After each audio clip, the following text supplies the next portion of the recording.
Scott Adams died on January 13th, 2026. He is most famously known as the creator of the Dilbert comic strip, which was about office politics and was rarely funny as heck. Mr. Adams was, among other things that I will not be discussing, a lifelong atheist until the very last few days of his life when he took Pascal's wager and kinda converted to Christianity, maybe?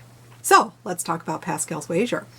Hello and welcome to the Secular Scriptures. I'm Gail, and you are getting another short, fun episode where you can feel free to expound on your opinion and position in the comments below. Regardless of your opinion of Mr. Adams' last-minute choice, drop those in the comments below too. Pascal's wager is a decision matrix that weighs two options and two actions with three consequences. The options are God exists or God does not exist. The actions are believing in the Christian God or not believing in the Christian God. The consequences are ceasing to exist after death, going to heaven, or going to hell.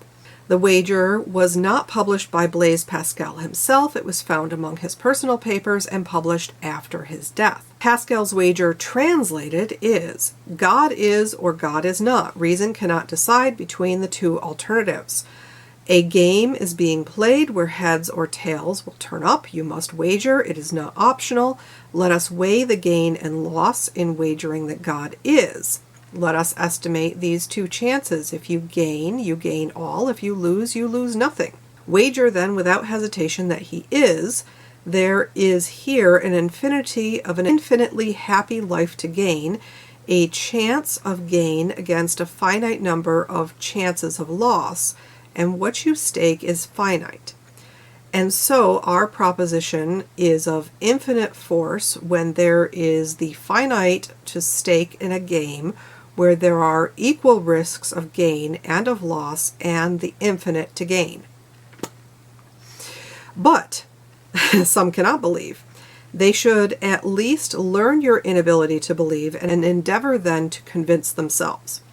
So, taking Pascal's logic matrix into account, Mr. Adams endeavored to play it safe and throw his lot in with the Christian God of his time, and that's a whole other conversation right there. And while I always hate to tell people what to believe, I feel the need to expound on the problems with taking this wager from multiple viewpoints.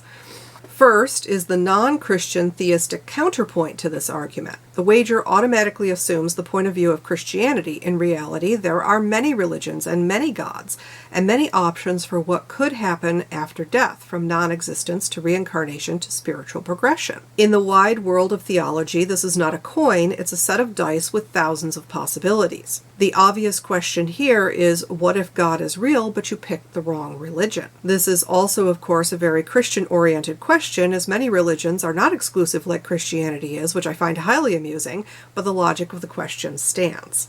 From the atheist or agnostic point of view, what if you waste your time, money, energy, efforts, etc. in devotion to a deity that doesn't exist during the only life you'll ever have? This is fine for the believer. That's not a waste of their time. But if you don't believe, this can be a huge stress, causing a lot of emotional pain, anxiety, and undue burden. Also, if you truly don't believe in a god or gods, this is a lie. It is not healthy to devote your life to a lie, no matter what it is.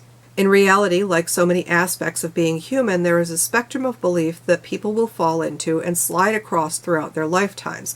This ranges from hardcore atheism to theological fundamentalism, and is rarely a neat or tidy package. See my video From Theism to Atheism with a lot in between. From the Christian perspective, there are two main issues. The first is that there are so many denominations of Christianity now, many of which are highly exclusive, meaning they claim to be the one true religion. How does one choose which one is the right one? Here's that pesky set of dice again. The second is the issue of true belief. While some denominations will take the magic words at face value, and that's good enough, others will have major issues with this. If someone doesn't actually believe in this God, like Mr. Adams, but takes the wager to hedge their bets in the afterlife, that is not going to get a person into heaven.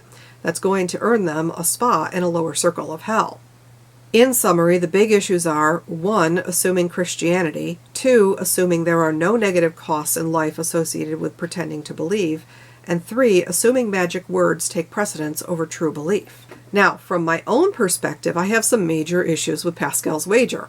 All of the above, But also, if the Christian God is a factual data point, which I don't think it is, otherwise I'd be Christian, duh.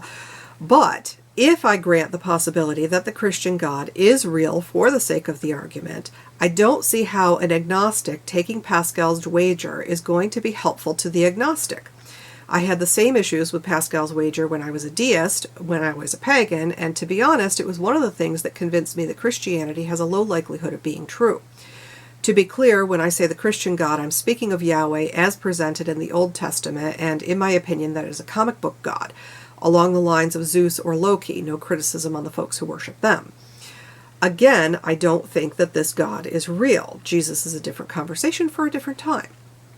If I grant that the Christian God is real for the sake of the argument, then I have to agree with the denominations that say performative belief would earn a person a lower circle of hell. In my opinion, living a lie, pretending to believe, wasting one's time and energy on falsehoods is a worse sin than just being honest in one's non-belief. If I pretend to be a Christian, I've engaged in deception.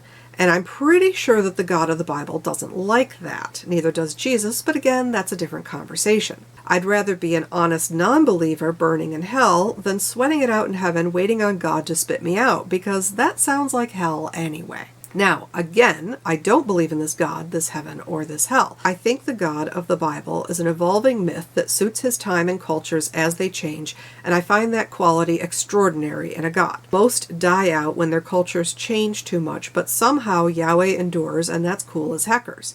I do love the stories, I love the mythology, I don't think it's factually true, and I'm certainly not going to give 10% of my very small yearly income to some preacher to lie to me about old mythology, especially when I can enjoy these stories here with you for free.